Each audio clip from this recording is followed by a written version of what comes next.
exciting. Okay, well, thank you very much. I'm glad this is you've enjoyed our conference speakers this morning and this afternoon. Our last speaker over here, I know personally, Prince McKenzie. Prince is the executive director of the Railroad and Transportation Museum in El Paso, Texas. He retired from the city museums in 2001 and then became the executive director of the Railroad Museum.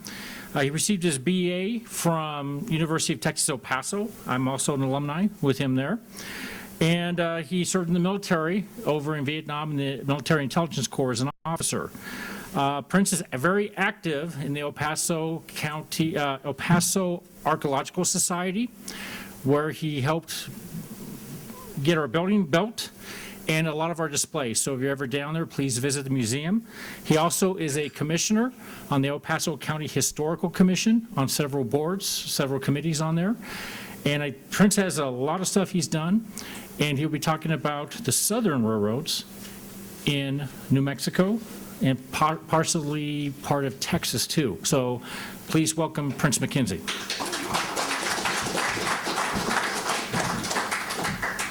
Thank you. It's a real pleasure to be here to share a few fragments of my research with you.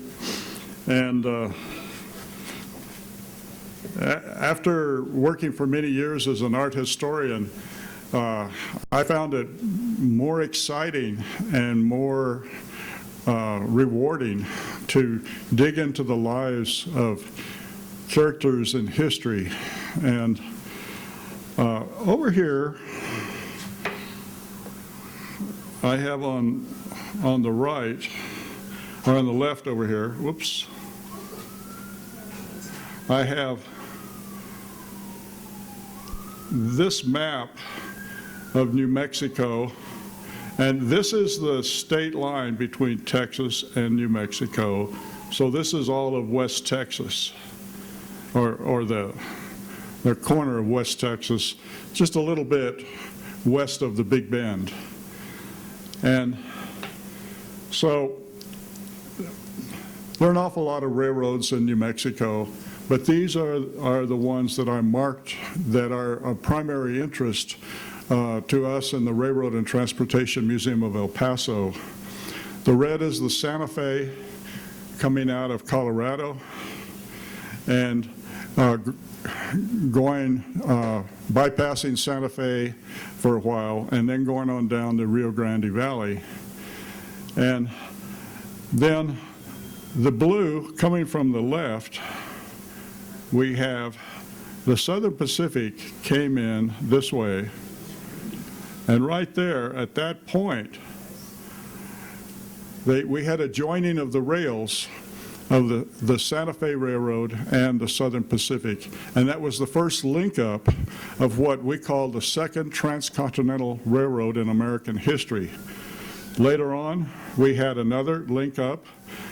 The Southern Pacific kept moving on through El Paso, across West Texas, and at Sierra Blanca, we had another joining of the rails with the Texas and Pacific Railroad. And then so these occurred in 1881, and so a third railroad, the Texas and Pacific Railroad, went from Sierra Blanca up to El Paso. So we had three railroads arriving in El Paso, and the Southern Pacific went on across what our previous speakers have referred to as the lower road. These tracks pretty much followed the lower road. Now, the Galveston, Harrisburg, and San Antonio Railroad came from the Houston area and through San Antonio, and down right there, if you can see exactly where it is, right there, they had a joining of the rails in 1883. And so that meant 4 railroads were running trains into El Paso by 1883. And so Now I'd like to share some of my feelings with you. I think that, another thing that I want you to be aware of is I have two brochures here, one for the Railroad Museum of Las Cruces, which is probably one of the three finest museums in New Mexico, railroad museums. And it's, they've received an awful lot of support from BNSF, the parents of the Atchison, Topeka, and Santa Fe. And then I have this one, and this is produced by our museum. And in order to promote education, our brochure actually has hundreds of words and lots of pictures, because we wanted students of all levels to have a document that they could take back with to their school, to their homes, and in order so that students could write accurately about our historic railroads. There's also a map that's really better than that one there. And so I've got some of these up here in front for you to pick up after the program. So now,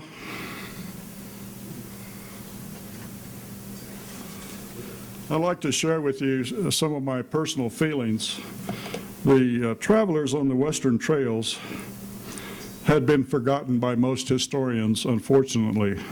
And if it was not for historical organizations and concerned individuals like yourselves, this formative period of our history would actually have been lost. And I applaud all of those of you who are digging and bringing material out and hopefully publishing it. And I'm going to be speaking primarily today about another lost event in history, and that is the second transcontinental railroad across the American West.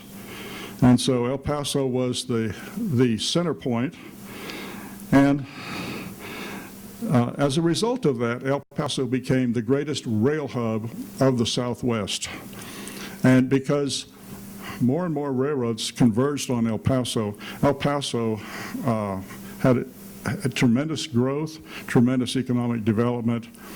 And this is what I believe spelled the real end of the frontier, because at that point, then merchandise, consumer goods, and all of these things started coming in that our pioneers could not carry in their wagons, the tools that men needed.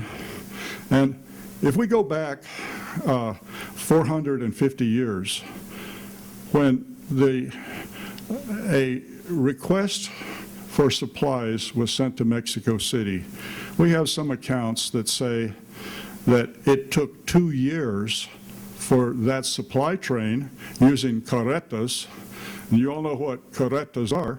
They could only really make maybe 8 miles a day.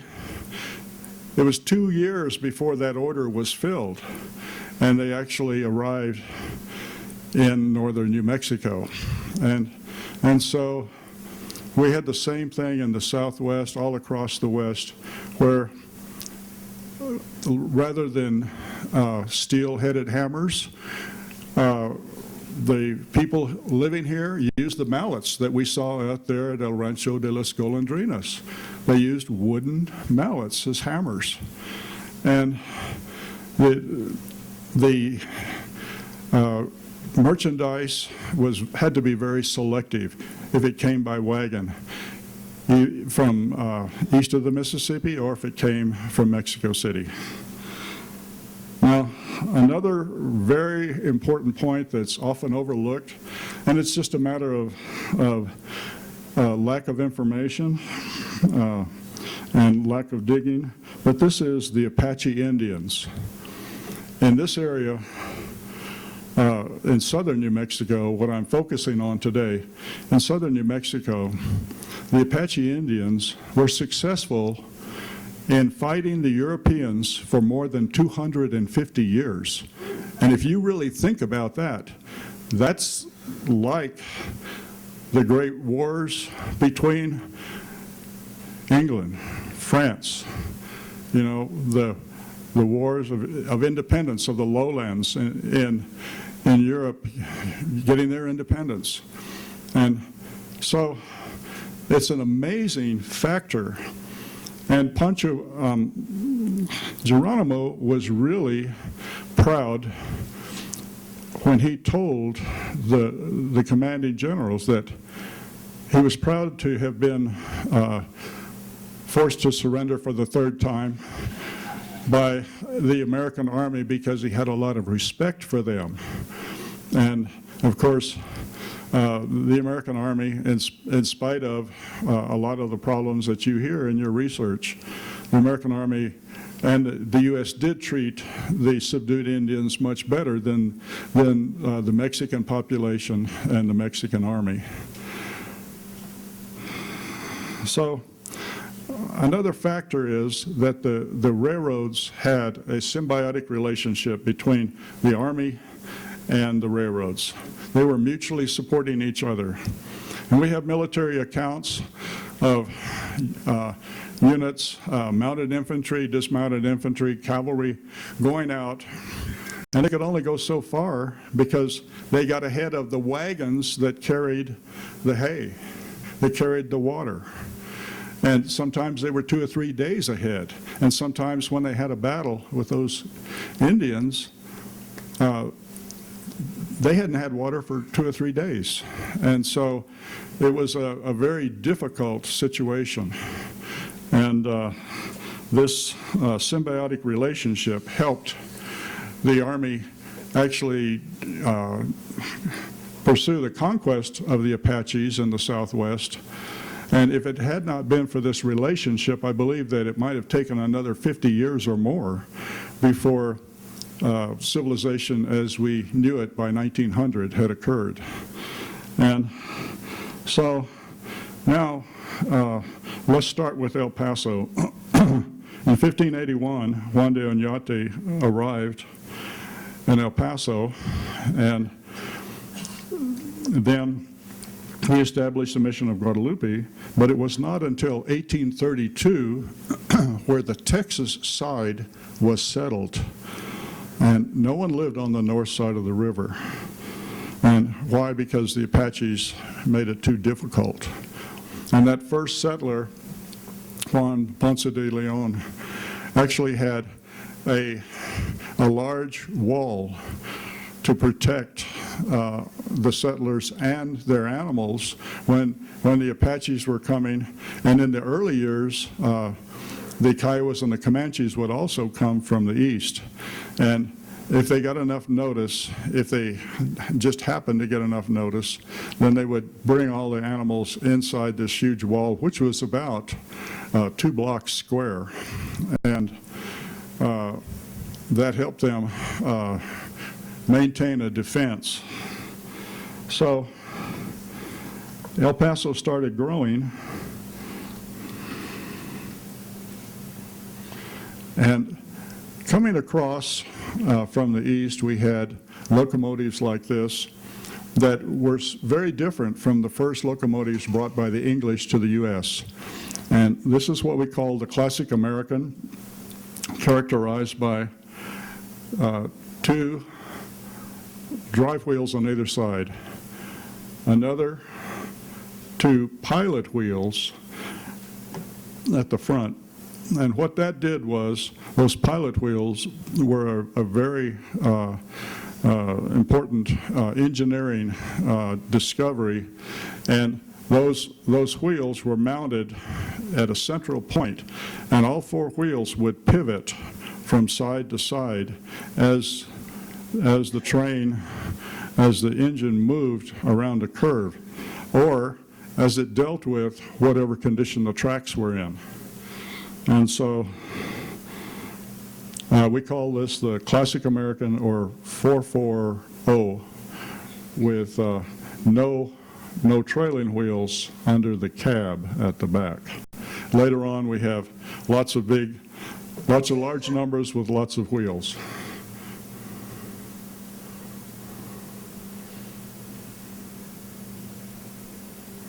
And this is what, this is a little bit more accurate rendition, and I found this in Pagosa Springs. And now if you notice, there's antlers at the top up there, and the boss of the train was a conductor, and if the engineer was running ahead of schedule, he knew that the conductor would not mind if he stopped the train when they hit a deer or an elk. They stop the train, back up, pick up the carcass, and then they'd have barbecue the next day, and then this was their trophy. So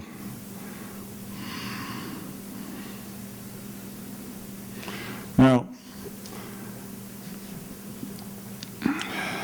we know that in the 1840s that Congress had decided, unofficially, everyone in Congress agreed that we needed a transcontinental railroad. We needed an all-weather railroad line across the West to connect California. And of course, nobody wanted California to become an independent nation like Texas had done. And so then we had one of the biggest seaports of Atlantic coast shipping was Galveston, and right down there. And and of course, when gold was discovered, then we had thousands and thousands of men that would get off the train there, or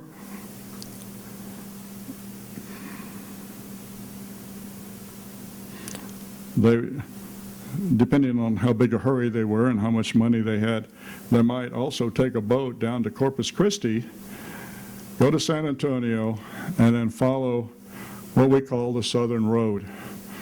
And then from the Midwest, we had the Northern Road that came down this way through Arkansas and went across North Texas. And over here, we had, in far west Texas, we have Guadalupe Peak right there.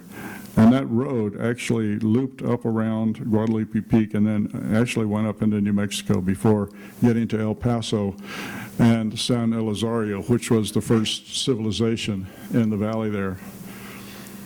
And so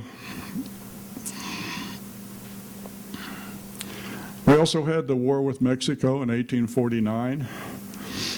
And one amazing thing that was discovered at the eve of the war was a revolving chambered pistol that was developed by a Texas Ranger. It was actually developed by Samuel Colt, but it was the design was improved by a Texas Ranger, and these were used first in the Mexican War.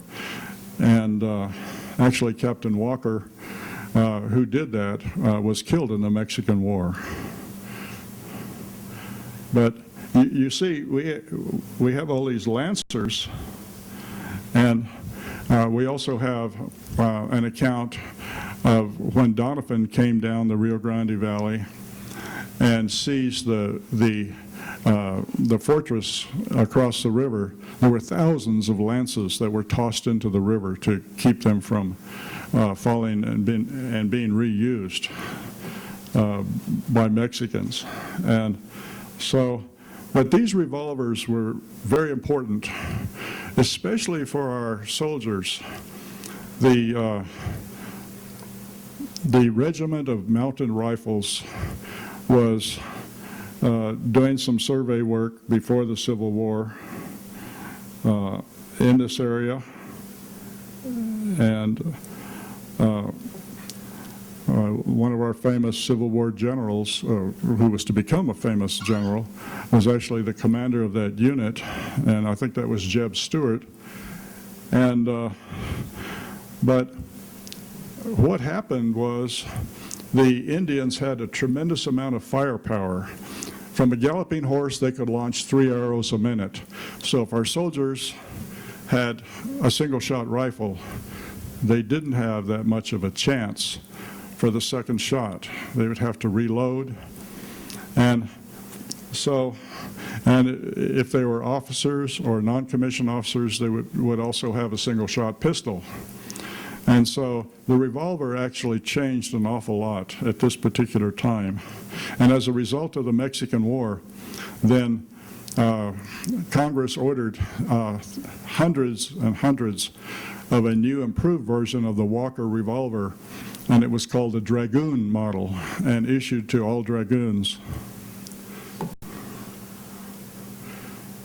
And so the Butterfield Overland stage came through and went through West Texas and followed this path around Guadalupe Peak through lots of canyons and with a Concord coach. And this particular one is marked U.S. Mail, and that was what financed it. And so this is the standard English coach that we had during the American Revolution and so forth. But the Spanish and the Mexicans had a very different coach. And we had a lot of battles across the Southwest, and here you can see a soldier using a revolver against Indians on foot. And so in 1854, a U.S. Army colonel went west to survey the Texas Western Railroad.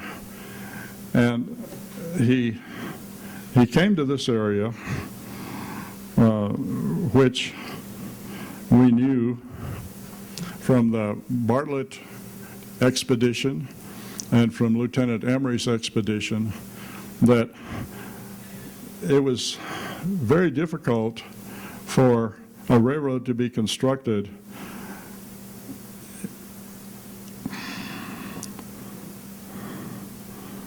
in this area west of El Paso. Here's the Gila River, and the Gila River Trail went north of El Paso and then went west and more or less followed the river. And so the Gray Report was published in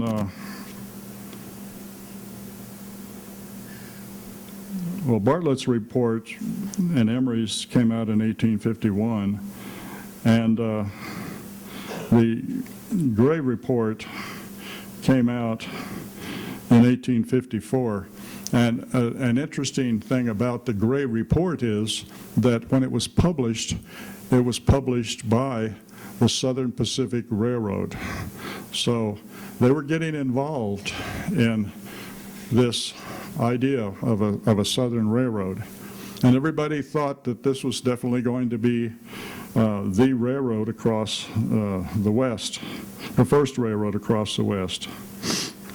And as a result of Emery's report, then a railroad man named Gadsden was actually sent to meet with President Santa Anna and to negotiate a treaty to buy this land between the Gila River and this area down here. And specifically for the purpose of a railroad. However, there were some other incentives, and that was the minerals.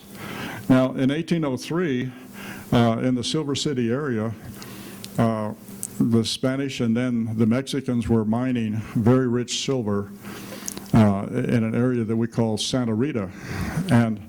But the Apaches went in there, massacred everyone in northern Chihuahua, and for about 60 or 70 years, no Mexicans could go to that area at the base of the Black Range, the Gila Wilderness, because it was just physically impossible for any size Mexican group to go up there.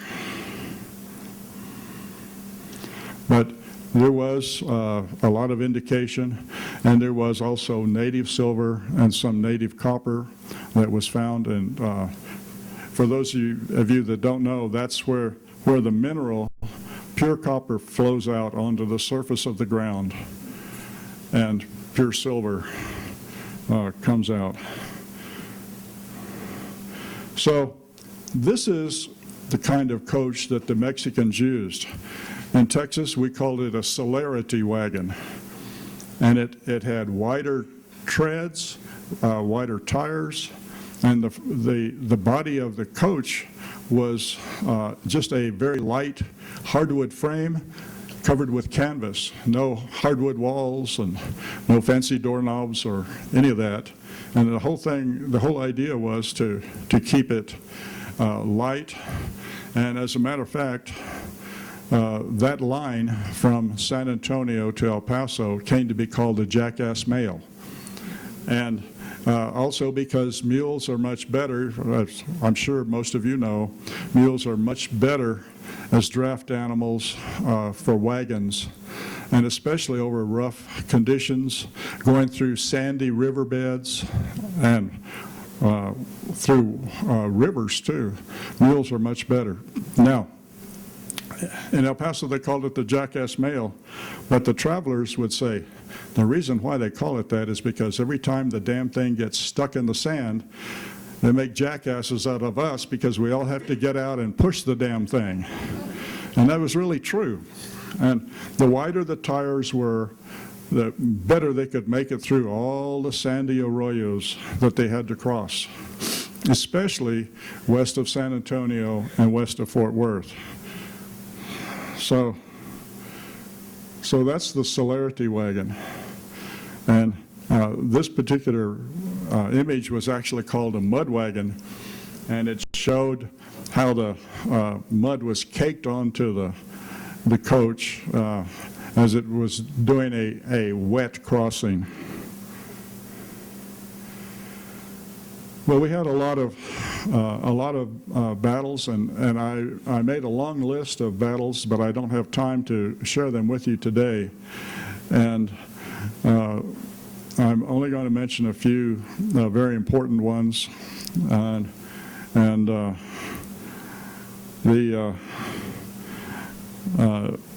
A whole lot of death and destruction occurred on both sides in these battles.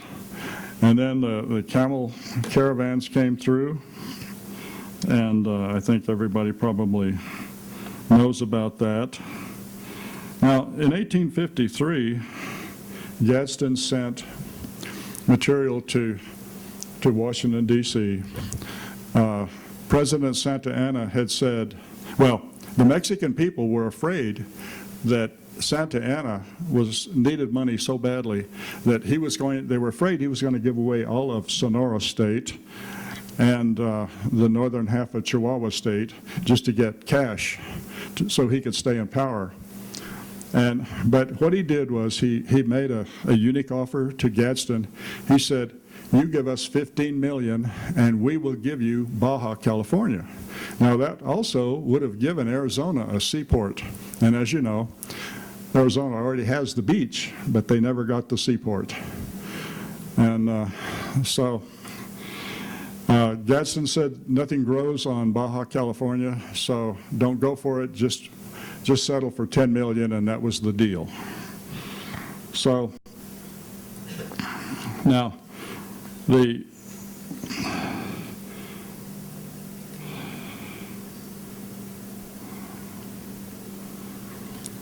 one very interesting battle did occur in 1857.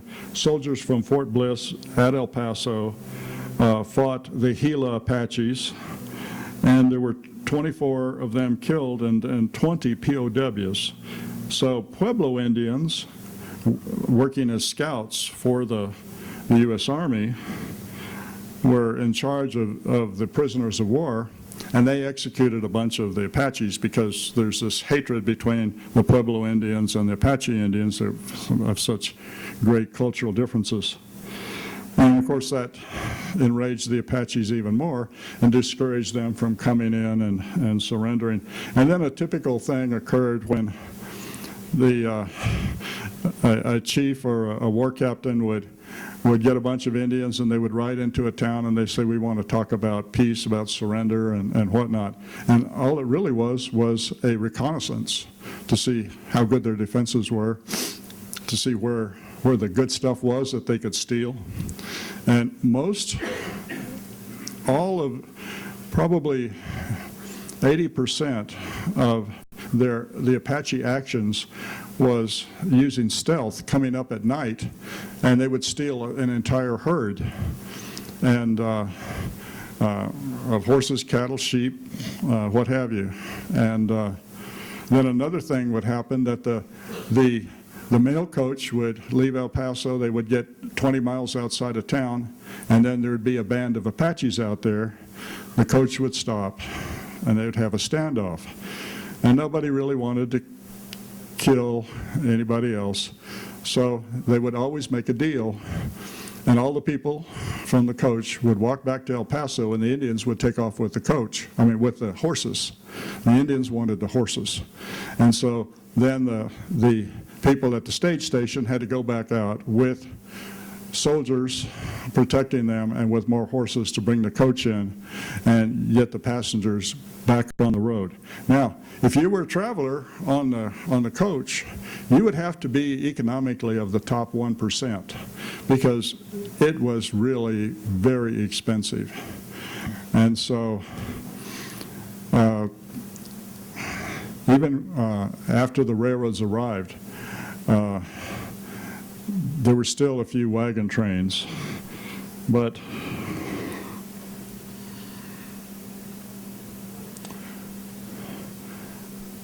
this is the Butterfield stage, and then this is another massacre where our soldiers were massacred in Dog Canyon south of Alamogordo in the Tularosa Basin. And they were lured. The Apaches were just used amazing tactics. And the tactics that we used in Vietnam actually copied a lot of the tactics that they used. And it was very interesting to me to see these tactics being used. These soldiers were lured into this canyon and then they were just picked off and slaughtered. Now, Lincoln said, wait a minute, I don't want the first transcontinental railroad to go across Texas. He says, I want it to go out of the Midwest. And he said, now, let's remember that the people that elected him to Congress, and also he had worked for railroads, he actually, as a working lawyer, he had developed some case law that is still in the books today about the rights of railroads versus the rights of shippers on the rivers. And so he was an authority on the railroads, but Lincoln said, I want the first one to go north of Colorado. And it was partially because of political considerations, but he was able to convince Congress because he said, I don't want those southern states to have the military benefit of a railroad in case we have a civil war with those southern states. And of course he knew that Texas, he anticipated that Texas would side with the South. And so at the same time, the Southern Pacific headed eastward for the Transcontinental Railroad,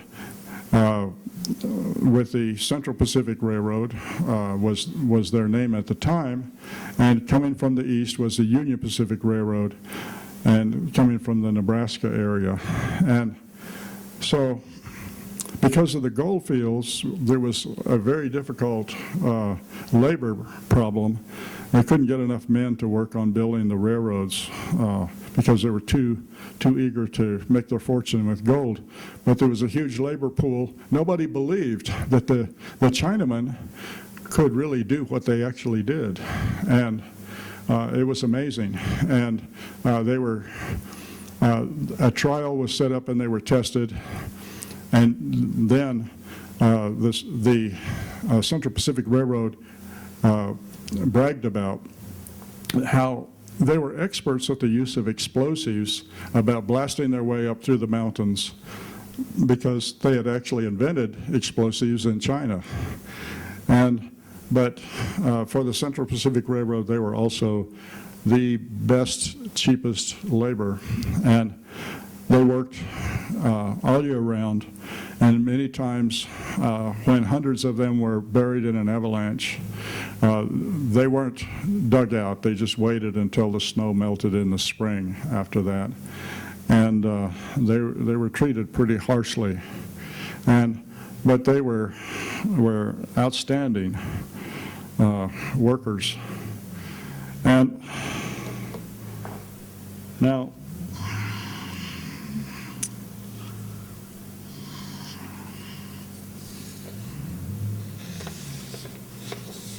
oftentimes, men were badly mutilated, oftentimes while they were still alive after they had been shot several times. And there's a story about a man named John Wilbarger in North Texas, up close to the Red River. He was shot with 6 arrows, and he was scalped and left for dead, but he was not mutilated. And so he actually revived. In his pack, he had a container of bear grease, probably a buffalo skin sack of bear grease. He put that bear grease on his scalp to help him get over that.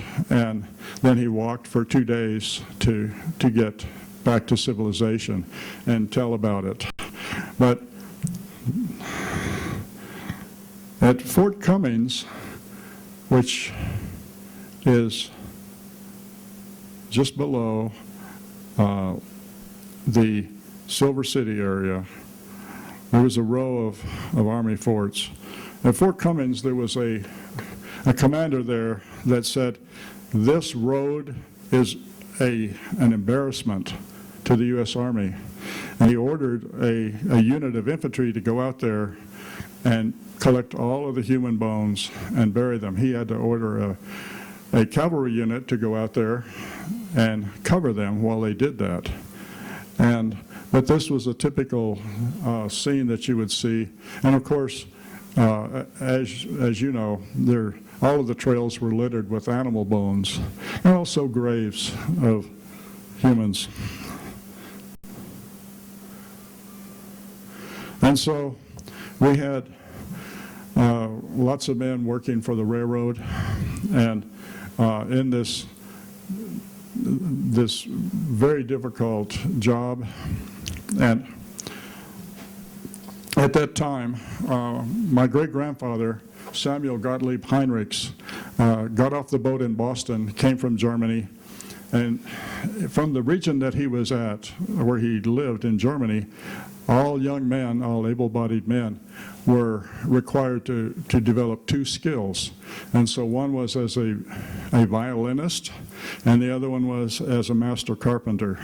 So he played the violin in the Boston Philharmonic, but that didn't pay enough to really eat very well.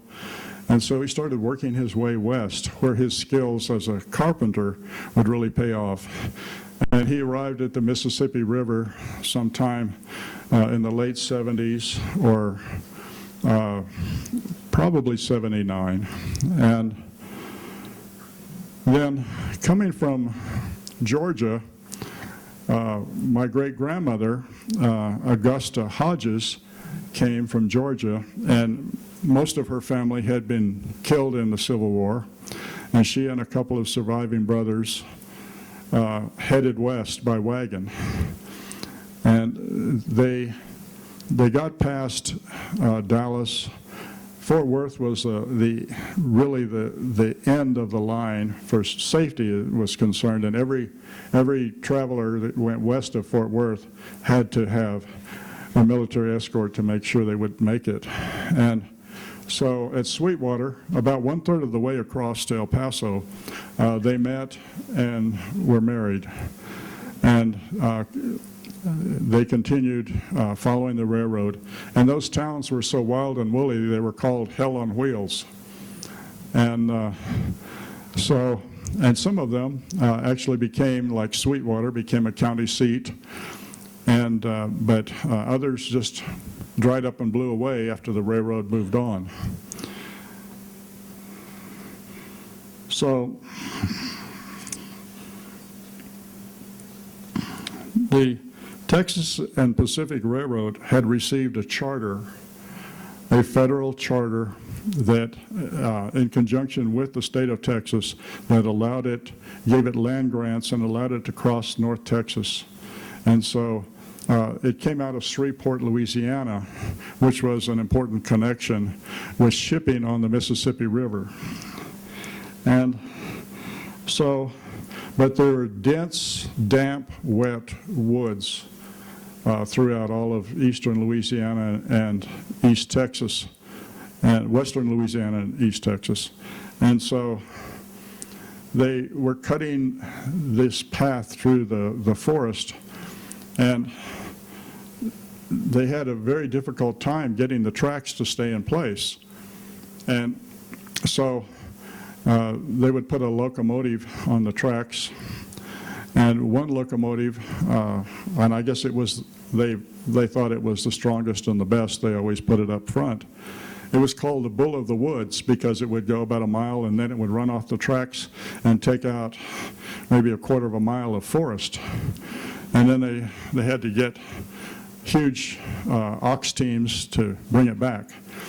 And then coming out of Arkansas, another branch line that was headed for northeast Texas was another line, and that line, they had a grant for so many miles from a small community, and the grant required them on a certain date to have a train at this point, otherwise they wouldn't get paid. And so they ran the line, built the line, and they used the improved system that we now call ballast, and they put gravel underneath the tracks, and that kept the tracks from sliding off from the weight of the locomotive.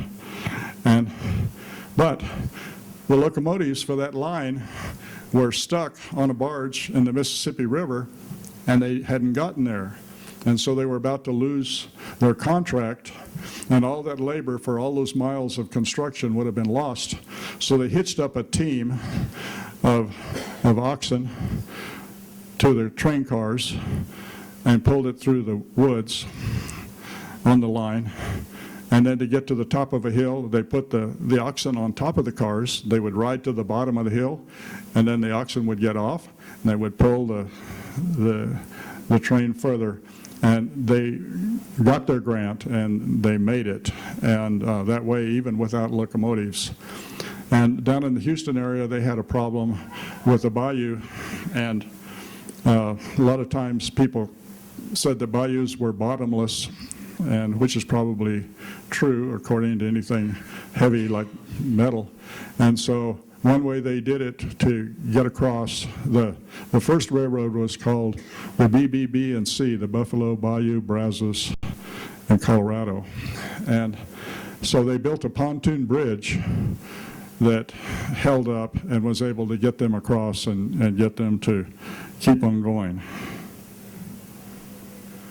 And so in 1869, we had a joining of the rails at Promontory Point. And at that particular location, just before that occurred, General Dodge, the head of the Union Pacific, said, we're both on even terrain now, so let's have a race. And they put up $10,000 as a prize. And so the prize was to see which team, the Central Pacific or the Union Pacific, could build the most track in one day. And so Central Pacific won, And General Dodge was dumbfounded and amazed.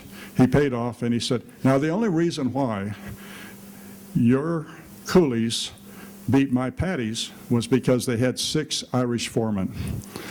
And so he really didn't want to admit that the Chinese were so good.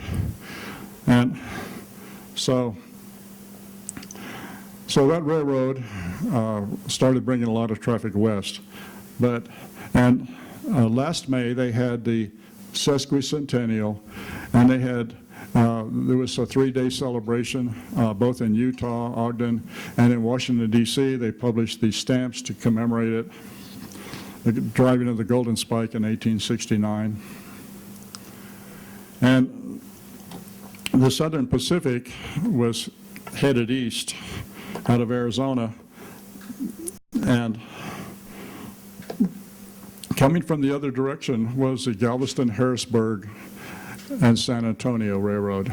And there was a clerk in the GH&SA, and he was doodling in his spare time, and he kept hearing these engineers come in, and they would say, all I do all day, every day, is I'm driving the train into the setting sun.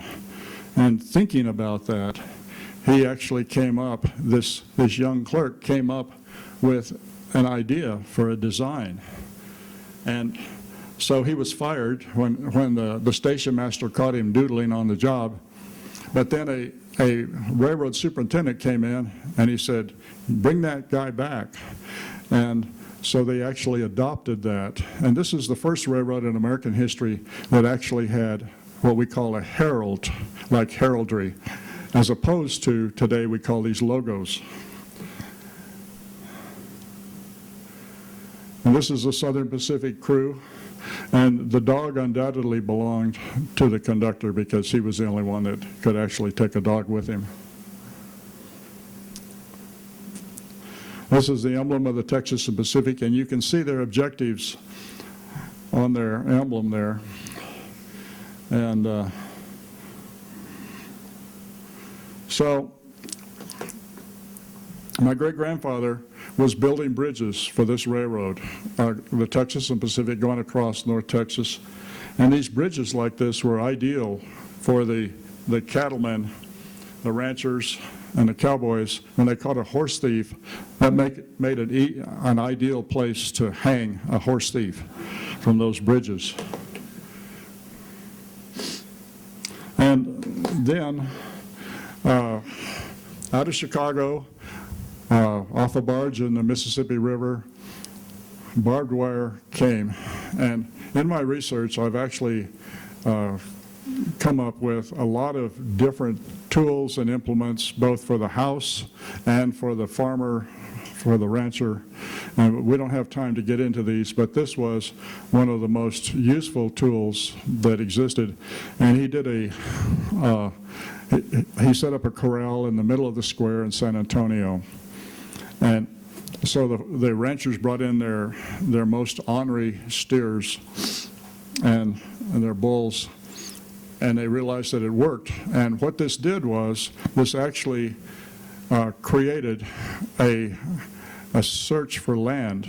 After that, during the time of the open prairie, the cattlemen had the free run of the land. But then the economy changed, and so they had to buy the land and fence it off.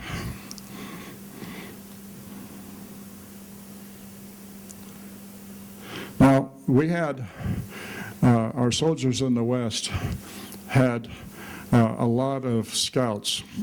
And we had a very unusual situation with Chief Victorio. He was a Chiricahua Apache, very much like Geronimo, and much more famous, stronger, greater leader than Geronimo. And he also had supporters from the Mescalero Apaches in the Cloudcroft area, the Ruidoso area. But there were Warm Springs Apaches that actually, there was an entire unit of Warm Springs Apaches that were enemies of the Chiricahua Apaches. And so there was an entire unit in the battle, and the battle for Victorio, which took place in what is today the White Sands Missile Range. And that battle lasted 3 days. And on the second day, one unit was pinned down, had not had any water for 3 days because the wagons, the water wagons hadn't gotten there. And over the night, they had a continuing fire from repeating rifles from the Apaches from up above, and they lost 30 some odd horses and mules that night, but not very many men. And then the next day, another force, a fourth military force, came over the mountain, and at that point, Chief Victorio withdrew. And his tactics about withdrawing are very interesting and very similar to the tactics that Rommel used in North Africa when he was on the verge of defeat. Many of those Apache scouts won the Medal of Honor, but someone in Congress said, well, they weren't citizens, and so they didn't deserve it, so the honor was rescinded, but then it was reissued later. So the Santa Fe came down, and they reached Rincon. So where is Rincon? They came down the Rio Grande Valley here, and Rincon is right there. And the Southern Pacific was over here, and so the Santa Fe Railroad went through a pass and over here at Deming, and they had the joining of the rails for the first transcontinental link-up in April of 1881. And then both railroads continued on into El Paso. This is an El Paso scene, and this is the El Paso station, and with one of those locomotives, and we actually discovered who this conductor is and who his granddaughter is. And they are buried in Concordia Cemetery in El Paso, which is considered to be according to True West magazine, is considered to be the most important cemetery in the West. And I would encourage all of you to write about your local cemetery and give them some competition. But way back in the distance, a mile away, was where downtown El Paso was, where the Southern Pacific Railroad was. And so people were really wondering, what was the Santa Fe doing down there next to the river? Lowland, had to build everything up in order to keep it from being washed away. But how many people here remember Marshall Field's department store? So Marshall Field's and many other manufacturers and vendors like that owned stock in the Santa Fe Railroad, and their objective was to get the Santa Fe into Mexico. And so by 1883, they built a bridge across the Rio Grande River. It washed out in the first year, and the third bridge actually worked. But anyway, they were headed for Mexico City, and because of merchandising, and that brings up again the idea that the end of the frontier was actually defined by the merchandising, the spread of consumer goods in the West. This is a locomotive of the El Paso and Southwestern Railroad. So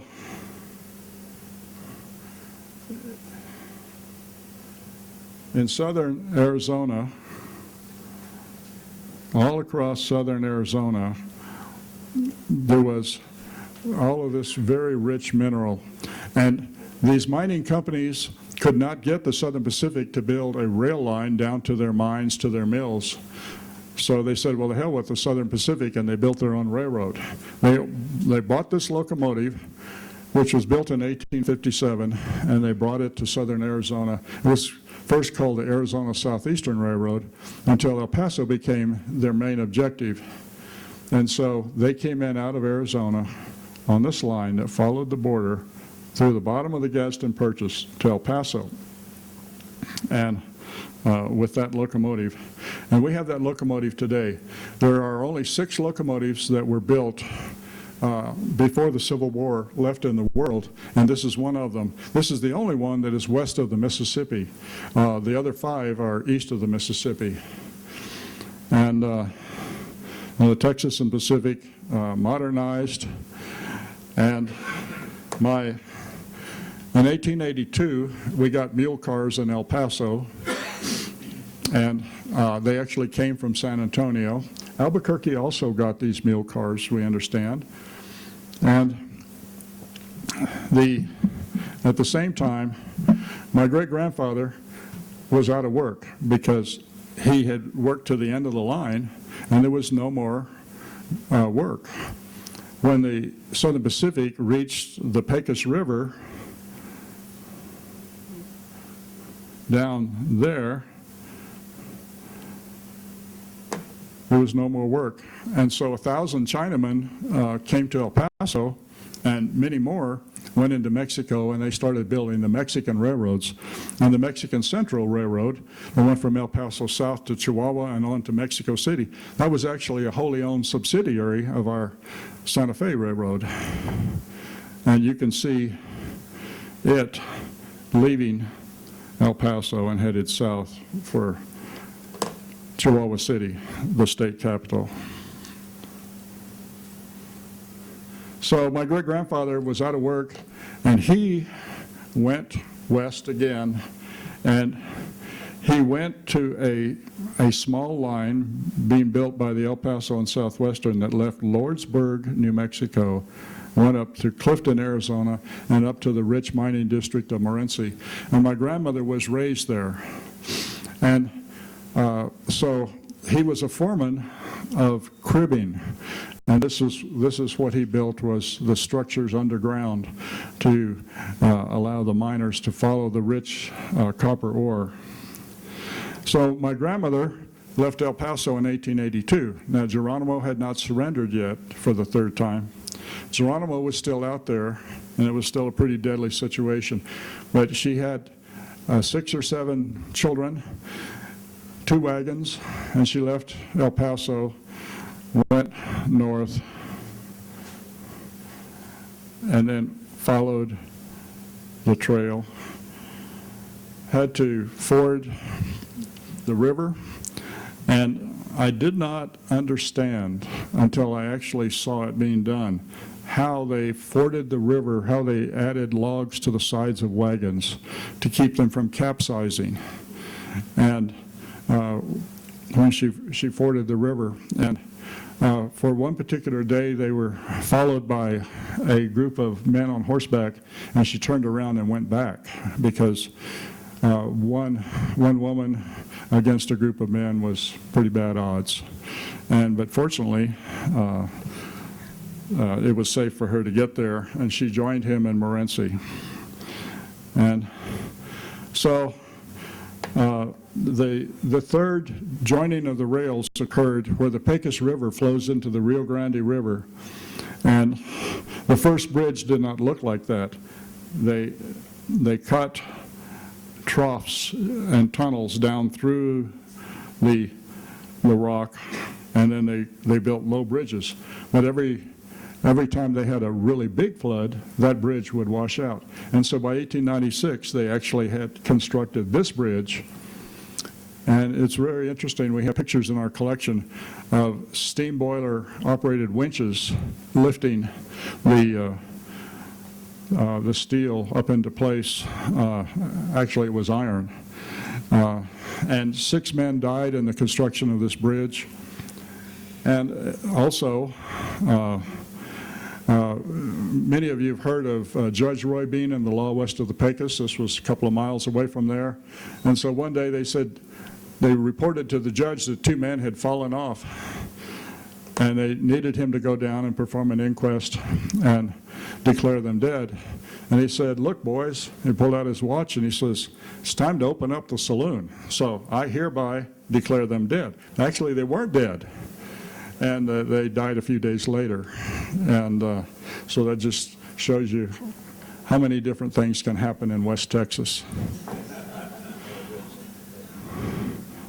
So this is the first Santa Fe train going across the first railroad bridge from El Paso to Mexico, and that bridge washed away within the first year.